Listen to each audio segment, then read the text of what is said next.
Hey, I'm Riggers. Thanks for dropping in to today's video, which is going to be me showing off my huge Sonic collection that I have accrued over the last few years. There's another one there, my favourite one of all time, which for some reason I'd left on the shelf. That's a bit silly. Given that I've got so many, I keep going around the room. I've got shelves here, and then identical shelves over here. I'm just trying to double check that I've definitely pulled them all off for this video. If there's any I miss, then I should hope that I spot them in time to be able to edit them into the video later. But I'm pretty sure I've got them all in front of me. Fingers crossed. So I've been wanting to do this video for, well, probably since before I started my YouTube channel, because this is one of my favourite franchises and I just think it's fun to show off just how many of the games there are from over the years and just see how big a collection can get. And full disclosure, these are all games that I do play and I am interested in, and because it's one of my favourite franchises, it's not just there for the sake of it. It's not collected and sealed or just on a shelf. These are things I do play and I am interested in going back to. Some games more than others, but because it's a franchise I'm really into, when I'm into it I might blitz through 4 or 5 of the games in 1 month. Maybe there's some I've played bits of here and there. I haven't completed all of them, I've played through the majority of them, but I'll give you my thoughts and I'll give you a rundown of all my experiences and everything as we go along. So without further ado, obviously you're not here to watch me witter for ages, we're 2 minutes in now, so we're just going to jump straight into the actual collection itself.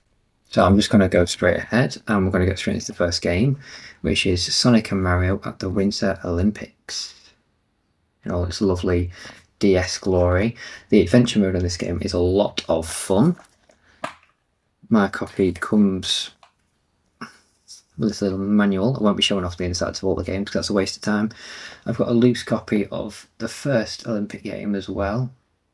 Apologies, I've got the window open outside and I've got my light on, but the lighting's still not great, so you'll have to make do with this.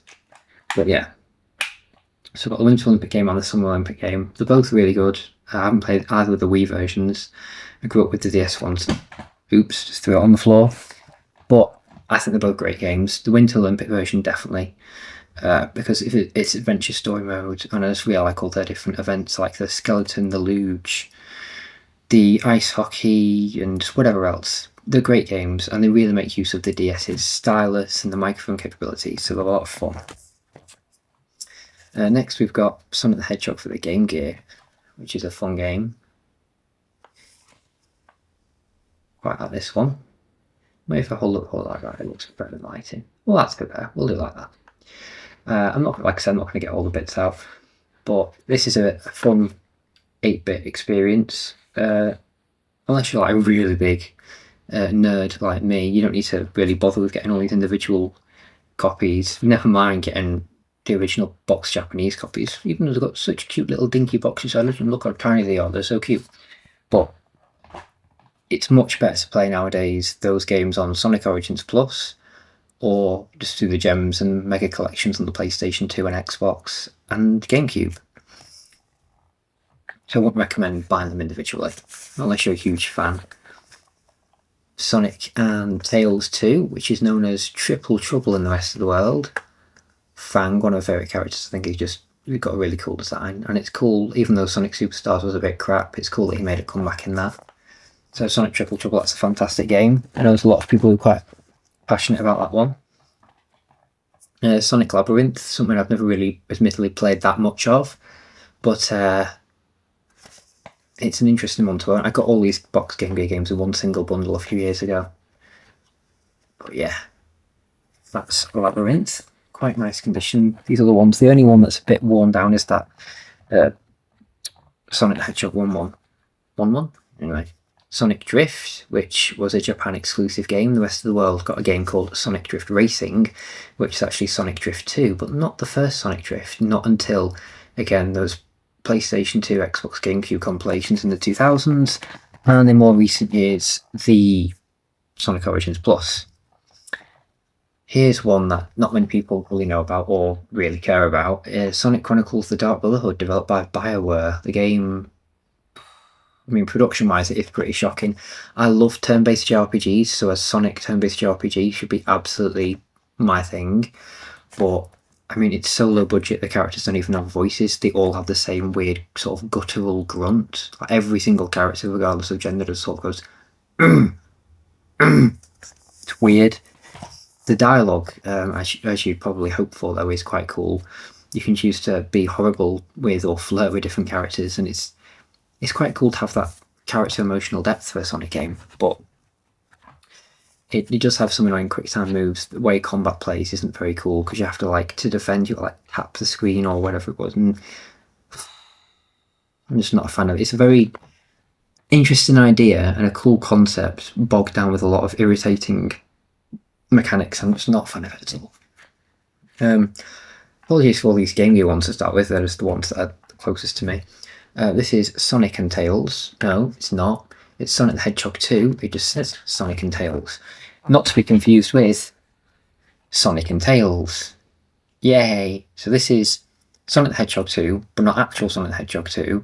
It's just the second Sonic the Hedgehog game on the Game Gear of the Game Gear line of Sonic the Hedgehog games, which is not the same Sonic the Hedgehog 2 as the Sonic the Hedgehog 2, just to absolutely batter your head.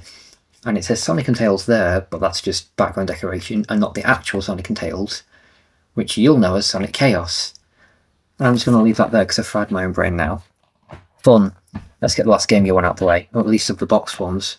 Sonic Drift 2, which you'll know as Sonic Drift Racing. It's got lots of characters, and it's a fun racing game. Yay! I actually quite like this game a lot. It's a big improvement over the first one. Moving on, Sonic Colors DS.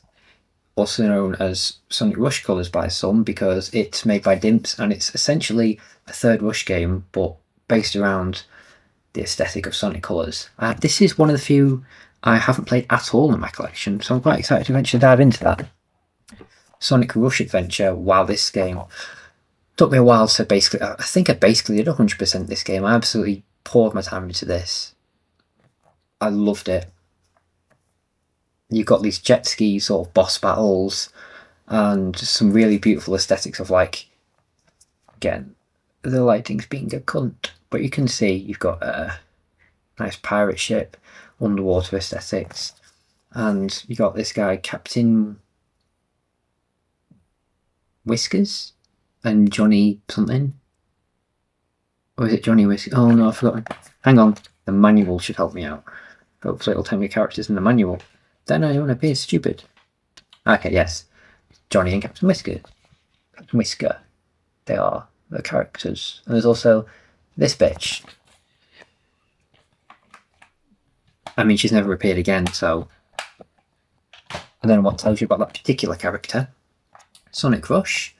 I've not played much of this one for some reason. I started with Rush Adventure and then haven't really played much of Rush. I don't have much to say about it. Just going to get this one right out of the way. Sonic Superstars. Disappointment. Aesthetically, I think it's alright. I'm not a big fan of the art style, but I don't dislike it either. It's alright. It's serviceable. I mentioned earlier Fang, so I'm glad it brought Fang back into the fold. Ooh. But yeah, Sonic Superstars for me, it's just kind of there. I was really hyped for it. I never really used the abilities much throughout gameplay. Half the soundtrack's great, half of it's crap. The boss fights are insanely difficult for pretty much no reason. But graphically and aesthetically, in terms of the level themes, I quite like the level designs. I don't know, it's just such a mixed bag. Sonic Superstars, my thoughts, Nick, is just going to be its whole video at some point. Sonic Generations, the original, but in the re-release Xbox One case. But the actual original, unedited, non-remaster Generations, which, quite rightly is regarded as one of the best Sonic games because it gives you sort of so many different flavours of different eras, and it's a love letter to the franchise overall, with the beautiful blend of the 2D and the 3D gameplay between the two Sonics, and the great music from all the different eras. And it's a short but sweet, 4-hour experience, but it's a blast to play from start to finish. It's just, it is peak, it is. And it was followed fantastically by a full-on sequel and remaster package, a remaster with much better written dialogue and some enhancements to the original game, and another 4-hour Generations game in the form of Shadow Generations, which is amazing, and I absolutely love this game so much. Shadow Generations is brilliant. And it showed just what you can achieve with Sonic 06, Sonic the Hedgehog, in brackets 2006, But I bring in Kingdom Valley, one of the zones from that game, and the Mephiles boss fight from that to life in a more modern engine without all the bugs and the slow loading screens. Rejuvenating that in Shadow Generations, I think, was a fantastic move. And here we've got Shadow the Hedgehog, which I'm just going to get both the copies of this out of the way. I got it on 2, not because I'm an obsessive who needed to collect both. This one I picked up years before I got this one, because this one was in a great deal with, if I remember correctly, what was it with? Sonic Unleashed and Sonic the Hedgehog 1006, actually. All 3 of them for £20 free postage. So I was like, you know what? Why not? But Shadow the Hedgehog, I've played through it twice, completely different paths, because for those who don't know, it has like a structure where you start off in this level. I think this level's called Westopolis, and then you got basically sort of like a big branching of pyramids of there's a level here, levels here. It gets insane because so many different good, bad, and neutral choices that you end up with different levels for each decision you make, and it's just kind of a crazy clusterfuck of an overly ambitious game with so much going on. I will never complete every permutation of every path in that game. It's just ridiculous. The best of the best Sonic Adventure, the absolute best Sonic game of all time. I love this game. It is just absolute beauty. I just adore Sonic Adventure. Every zone, every level, every character. I've loved learning about all the production history and how the game evolved over time. Just it's Egg Viper still gives me like palpitations practically. Just at the level of concentration with that boss fight. And there's everything from like Emerald Coast to Windy Valley, Twinkle Park, Final Egg Zone. I just love it. It is a great journey, great story with great supporting characters like Tikal, and Chaos is an interesting sort of subservient villain to Eggman, and it's just a brilliant, brilliant game. I adore the first Sonic Adventure. Now for a different sort of adventure, Sonic Pocket Adventure for the Neo Geo Pocket Color, which I imagine many of you don't really know it exists, and I don't blame you because it's obscure as fuck. This one great thing about this one, I'll sum up the game. It's essentially, aesthetically, you can see it's inspired by, looks like I'm swearing at people with the 2 middle fingers, oh dear. You can see it's inspired, well you can't really because my lighting's crap, but I don't know word for it. It's inspired aesthetically by the earliest few games, Sonic 1, 2, 3.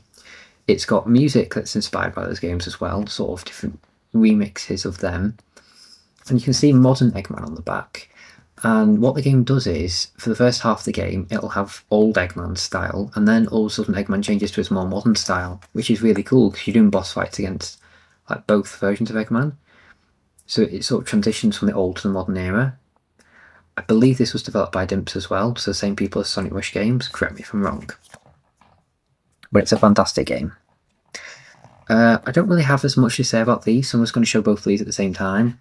The Sonic Rivals games, which I did enjoy. This one a lot more so because this one has actual voice acting. This one felt a lot cheaper, but this one's essentially just kind of more of the same of this. You just sort of speed through and race through different zones. Yeah, I mean the boss fight levels were quite cool. The main levels were just alright. I'm not the biggest fan of the Sonic Rivals games, to be honest. I think they're some of the weaker Sonic games. Then we've got the Mega Collection Plus, which I had originally on PlayStation 2 and upgraded. I say upgrade specifically to the Xbox copy because it's backwards compatible on the Xbox 360, which means for save and load purposes it's near instantaneous, and also it's outputting in True HD as well. So for all the games you get on there, Sonic 1, 2, 3, and Knuckles, Flicky's Island, Sonic the Hedgehog Spinball, Mean Bean Machine, and 6 of the Game Gear games, being able to play them on the 360 is a lot of fun. And of course, this was out for many, many years before the more modern Origins Plus, so that would have made playing them on the 360 one of the best ways you could play it, through a physical copy anyway. Because I know, I think, please correct me if I'm wrong, I think, 99% sure, this is, playing this on the 360 is the most modern way on a console, you can play the original non-censored versions of Sonic 3 and Sonic Knuckles, i.e. with the original soundtrack. I'm pretty sure playing this version on the 360 is the most modern, legitimate physical copy where you can play those games in its original form, I think. But again, correct me if I'm wrong, but I'm 99% sure I'm right. I'd still like to say I'm definitely right, because then that makes me sound like I'm egotistical. And we've got Sonic Riders. This is one of the only ones I ever actually had as a kid. This is not my childhood copy. None of these are childhood copies. I bought all these myself. Barring like one of them that I wasn't bought. Well, there's about 3 of them that other people bought me, but none of them for my childhood anyway. But yeah, I had this. This is the only Sonic game I had as a child in my early childhood. I'm rambling. Anyway, this game I couldn't get past, I think, the 4th hero level as a kid, and I only just about finished the hero side campaign as an adult, and even then that was about 5 years ago, because that's way before I was married, way before I finished university. This game's difficult. In contrast, this one I completed in a few days. I absolutely loved this one. I got into this one way more. It had much less bullshit mechanics. It didn't have the whole you've run out of energy, go to a pit stop crap. The handling, the gameplay, everything was so much better with this one. Much tighter controls, much more enjoyable racing. This was a billion times better, in my opinion, than the first one. And it's got a great soundtrack as well. I think it's a heavily underrated game of Zero Gravity. Then I don't have the Dreamcast original, but I do have the GameCube version, Sonic Adventure 2 Battle. Please excuse the dirt at the bottom of the case. We don't talk about that. Sonic Adventure 2, I mean, it's one of the most famous Sonic Adventure games, isn't it?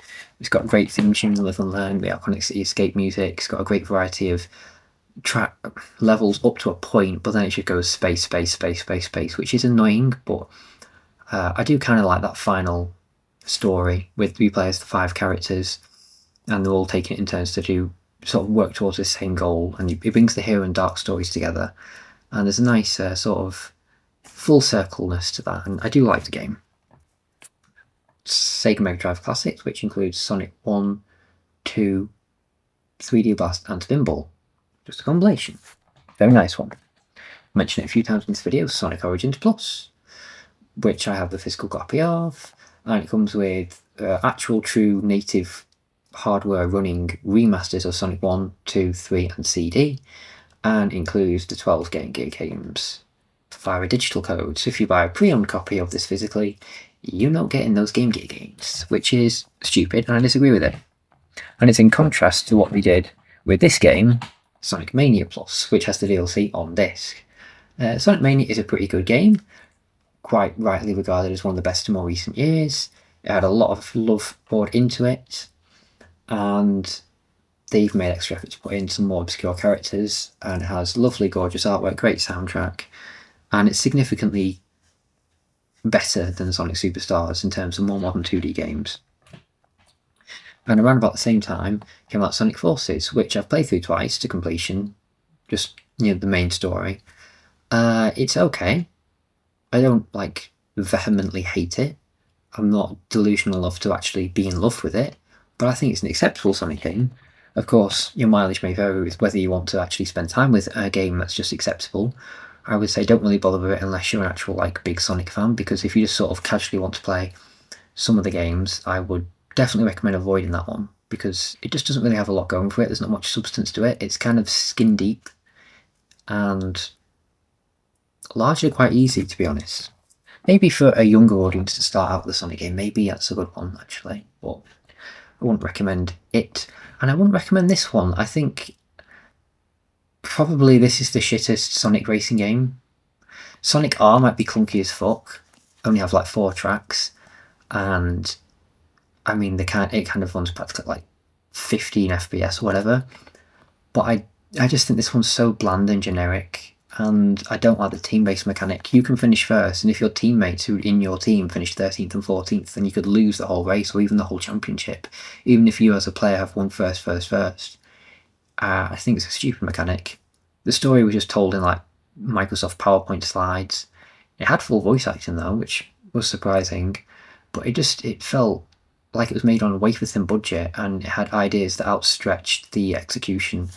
And so for me, I thought it was by far the worst Sonic racing game. I'm going to show off my steelbook here, Sonic Frontiers. I really love this game. And I really want a sequel to it.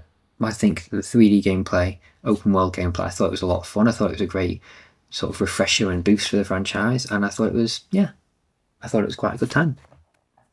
Here's one I haven't really played and I haven't completed, Sonic Heroes. I got a copy and then it was broken. Then I got another copy, then it was broken. And at this point, it's been 6 years since I started my playthrough, and I've actually started another playthrough. I started one playthrough on the original Xbox, then I started on the 360 through the backwards compatibility. But yeah, I've never gotten very far with it. It's a shame. I'd like to actually get into this one. I finished this one a few years ago, pretty much immediately after I got it. I love this big chunky box. I don't really need the chunky box, but I like the chunky box. Chunky boy. Sonic Colors, yeah, the humour can be hit or miss. It's quite infantile in its writing, but it's a short, sweet experience, and it's a great time. It keeps up that fun factor, that thrill factor, and I quite like the last boss fight as well. I thought it was a fun game. Gems Collection, which I know didn't come out on the PlayStation 2 in all regions, but it has Sonic CD, the original version, with the proper soundtrack, unlike the horrible American soundtrack it has on Forced for Everyone, seemingly, because there was physically no way to change it on Sonic Origins Plus, but I whinged about that in another video. The only physical copy of Sonic the Fighters you can get. I do also own the digital remaster on Series X, and it also has a more modern port of Sonic R, which is nice, and 6 of the Game Gear games. I like this compilation. These are my original, I'd say, PAL copies. That's a PAL copy. That's a European Sonic Chaos. You can barely see. Pardon my burp. And that's Triple Trouble. Is there any way to get the lighting to look less shit? It is such a shotgun. Oh dear. Look like we've got antlers now. Anyway, just wanted to get them out of the way because I own them, and that's that. Then we're going to look at the Master System ones. So the Master System ones are essentially like slightly better ones. I don't know all the technical specifics. I'm not that much of a nerd. I mean, I'm a super nerd, but even I have my limits. I'm not clever with everything. We've got Sonic the Hedgehog, Sonic the Hedgehog 2, and Sonic Chaos. These are home console versions of the Game Gear games I showed off earlier. And then we've got the originals here. Sonic the Hedgehog in all his Mega Drive glory. And we've got Sonic the Hedgehog 2. And Sonic 3D Blast. No, Sonic 3D Flicky's Island is the correct name in this region. Then we've got the 3 Saturn ones. Sonic 3D Flicky's Island again. Sonic Jam, which is a fascinating look at what 3D Sonic might have looked like on the Saturn. And Sonic R, with its excellent soundtrack. And I do like its aesthetic. I think it's a nice 3D aesthetic. Again, you can't really see it, but no, you can imagine it. Whatever. Ooh, I nearly forgot about these, the Game Boy Advance ones. So, here we go. Sonic Advance and Sonic Battle on a double cartridge. We've got Sonic Pinball Party, which is one I never hear anyone talking about. That's a very obscure one. I sometimes think this might be the most obscure. Focus. No? You? Anyway, I sometimes think it might be the most obscure Sonic game. Outside of the obscure games that are actually known because they're so obscure, like Wacky Wacky Patrol Car or whatever, or Sega Sonic the Hedgehog. Sonic Advance 2, I know I don't have boxes for these ones. Sonic Advance 3. I haven't actually finished any of the Game Boy Advance ones, so I've played most of them. I find them largely quite difficult. It's getting hard to keep track of what I've shown you. Right. I've got the Wii and Xbox 360 versions of Sega Superstars Tennis, which I've had a lot of fun with. I prefer the Wii version. Obviously, the 360 version is graphically superior with higher fidelity and more polygons, blah, blah, blah. But using the Wii remote is really satisfying because, you know, it's a tennis game, so of course it's going to be satisfying to play it with an actual Wii remote. The Dreamcast collection, which is Of course, disappointing for how few games it had, but it is excellent to have physical copies of those 7th generation ports. I know that Sonic Adventure port isn't the best, and it's a port of a port of a port of a port, but it is still Sonic Adventure, so it still has that core wonderful gameplay. And this is where I first discovered the game and first fell in love with it and became... This is the roots of my super hard in falling down the path of becoming such a big Sonic the Hedgehog fan. It all started with this on the 360, and I was happy to upgrade from my digital copy, which I lost on my account that was stolen, to this wonderful physical copy. Sonic the Hedgehog 2006, which I have a soft spot for, and I do actually really quite love. I know the loading screens are shit. I know graphically it can be a bit of a mixed bag. I know the NPCs look like they've just been, I don't know, escaped from some sort of freak science experiment and been run over by a steamroller and pissed on. And I know the story doesn't really make a lot of sense, and it's full of plot holes, and there's audio errors, and dialogue mistakes, and blah blah blah.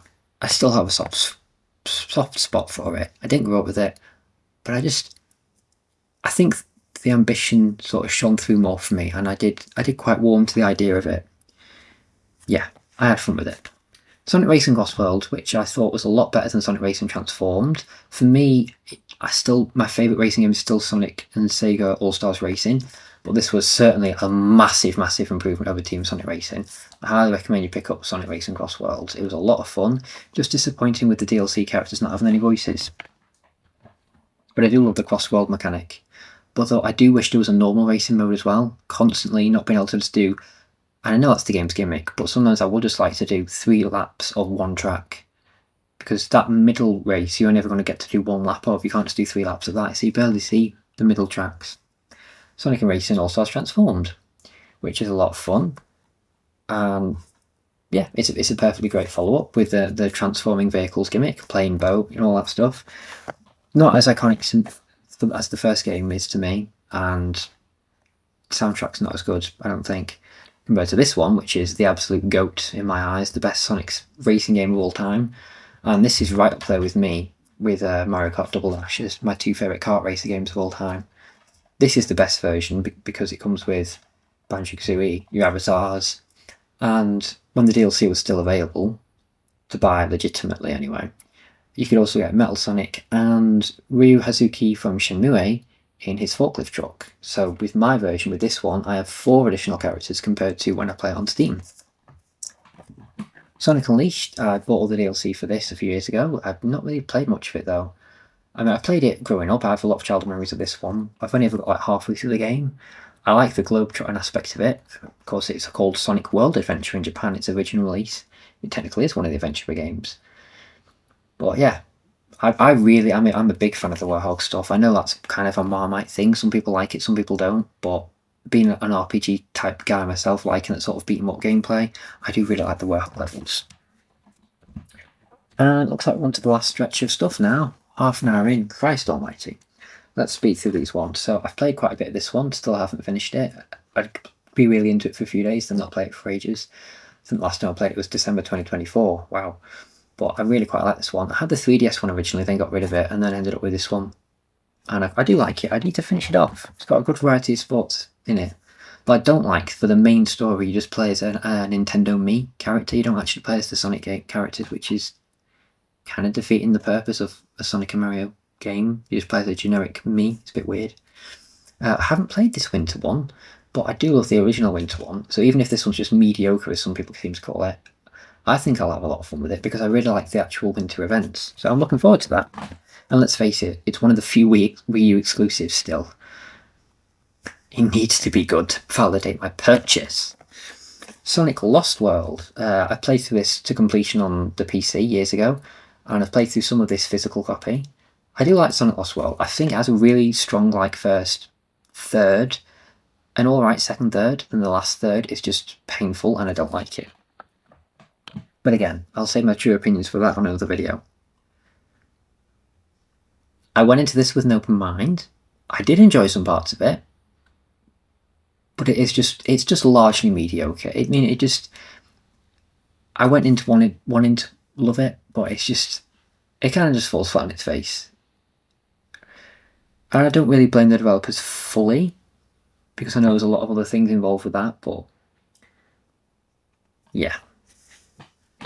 Sonic Boom, man. I haven't played the Wii version of this, but I'm really excited to try the home console version of the main games at some point. And then I'll just finish with both of these at the same time.